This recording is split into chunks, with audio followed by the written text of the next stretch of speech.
Are New World's player numbers so bad that Amazon have decided to hide them? Well, it appears that that might be the case, or it might be that they are prepping for the release of Lost Ark, because they have made some changes to the API that effectively means that you can now not see the exact player numbers on a server. Now, does that actually then mean that they're trying to hide the numbers? Well, possibly not, because ultimately these numbers are available on Steam. But let me show you what I'm talking about. This was a change that they did in the January update, so just a couple of days ago. Actually, I think it was yesterday at this point. It's been so quick. And you can go onto the New World server status on New World database. Now, you might see these numbers at the top here. Now, this is actually an estimate apparently from the designer, because they know how many people are online and they know the historical numbers that were basically the historical ratio. But what you'll see is that these numbers here are now saying 0. Now, I don't know if I can actually show you this in the past. I don't know how long it goes. Apparently, I don't know. I don't seem to be able to go past 24 hours. But I can confirm that in the past, you were literally able to see the total people on your server. And in fact, I had done that before because I wanted to see when there was a bug that showed you a queue when you were logging in, and I was like, well, there's no way our server's full. Our server was on about 1,100 players. So it was basically just a way to determine how many players were on each server. So now that's gone. Basically, Amazon have removed the API that lets that happen. Now, one immediate question would be, is that intentional? Because we've already had some bugs in the January update. Maybe this actually isn't an intentional change. How can we be certain? Well, we can't. Now, what would be the point of doing that? Because quite frankly, we can already see the total player numbers on Steam, unlike a lot of MMOs out there where the numbers are all like hidden. Because this is literally a Steam only game, we actually get to see the Steam stats, and you can see that it's been declining over the period, and it doesn't seem like it's increasing anytime soon. So the question is, why would you then make a change so you can't see the server numbers but you can still see the public figures for the whole game? Well, they don't have any control over that, so that might be one reason. And the other reason might be the fact that maybe they don't want people to worry about their server dying, because in the dev update they said, hey, we're actually working on server merges, but we have a persistent housing bug and it's not fixed yet. When we fix that, we'll do another round of server merges and then we'll give everybody a server transfer token. Well, the server transfer token in the past, they actually wanted you to know how popular each server was so that you didn't pick a super highly populated server. That's not really a question anymore because there aren't really super high populated servers. So I'm a little bit at a loss to why they would do this. I think it's just so that people don't get a little bit sad when they see that so few people are logging onto their server, because there's still too many servers. If your server had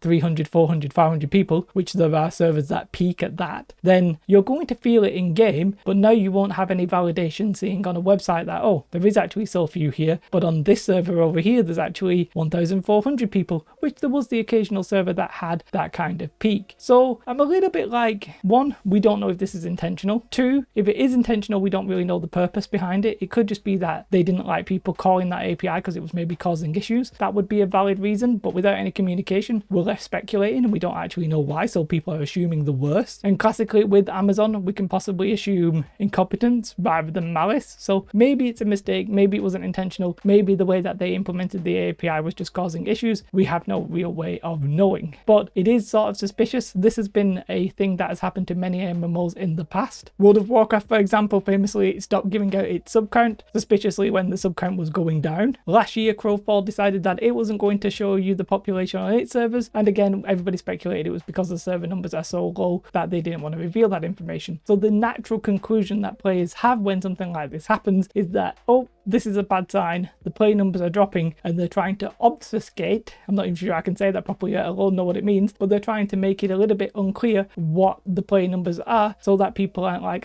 the game's dying because this server's only got 300 people. And that's a little bit shady if that is the reason. Again, we don't actually know if that is the reason. Now, how has this January update been received? Well, the first reaction was bad, because quite frankly, it had some really obvious bugs that a lot of people are questioning, like, how the hell did this get in the game? For example, the chat bug, so you couldn't talk in general chat. That was fixed literally a couple of hours after that went live, but as far as I know, the storage issue is still in place where you literally can't craft from items in your storage. You actually have to have them in your inventory. There's a phishing bug. There's literally all kinds of little bugs. Well, there's a massive list of all kinds of little bugs, but there's quite a few bugs that are affecting gameplay basically. However, with that being said, the immediate reaction to the January patch was probably probably quite underwhelming because of these issues. However, I think people are relatively enjoying the Expedition Mutators. I still think it's a little bit too soon to have the gear score go up. I still have my concerns with it. I don't really like the fact that gear score 599 to gear score 600 costs way too many shards in my opinion, Umbral shards, because it costs like 125, but to get from like 600 to 610 costs about a similar amount on one item. So I understand why they've done that, because it's impactful, it gives you the stat, and they don't want it to be easy, but they've sort of hurting the casual player even with that change. Like, I thought the point was to not hurt the casual player. It still rewards legendaries, I guess, because it had 3 perks, but they've decided that that's the thing to do. Anyway, I'm going a little bit off tangent there. The whole point is that the mutators are sort of fun. People are enjoying them. People are enjoying doing dungeons as a whole, and I can see that being a key feature. A lot of people are trying to rush that,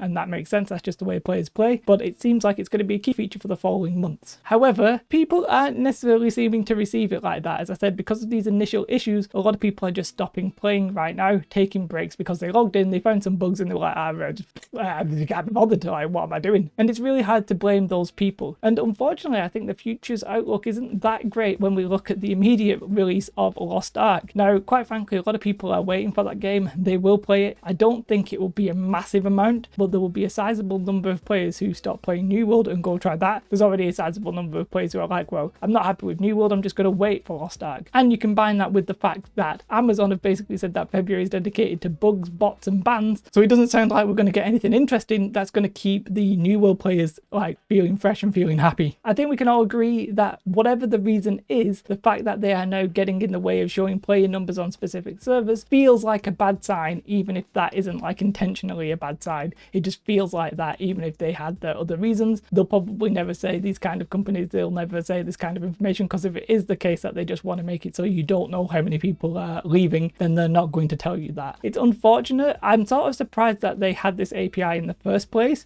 because surely they could have looked at all the MMOs that have trended downwards and thought, well, maybe we'll put something in place so that we actually never have to remove it and we can just keep our figures as hidden as possible. Oh, what's that? We're on Steam. People already can see our play numbers anyway. Meh, what the hell? But yeah, I'm not happy about it. I think it's a little bit weird to do something like that. Now players aren't sure how many people are playing on your server. You just have a feel of if it's being empty or not. It's nice to see actual numbers, but I guess if the numbers aren't great and it's not what Amazon want to display, then it makes sense. Unfortunately, it makes sense. I actually am still going to be playing the game. I've had some comments saying like, hey Jay, are you going to make content on Lost Ark? No, I actually really like New World. I really like the combat. I really like the feel of the game. I'm probably just going to hang in there and see how it turns out. But I don't blame players at this point to be like, yeah, I stopped playing New World and I'm not going to play it again until something big changes. For you, I'd like keep subscribed. When something big happens, I'll make sure I make a video about it. Other than that, please like the video. I realize the content of this video might not be something you are happy with, so don't show your displeasure to me and the YouTube algorithm. Show that to Amazon somehow. Please like the video and please subscribe to the channel if you want to be kept up to date with New World and any big MMO news and that kind of stuff. Have a most beautiful day. Like and subscribe. Goodbye.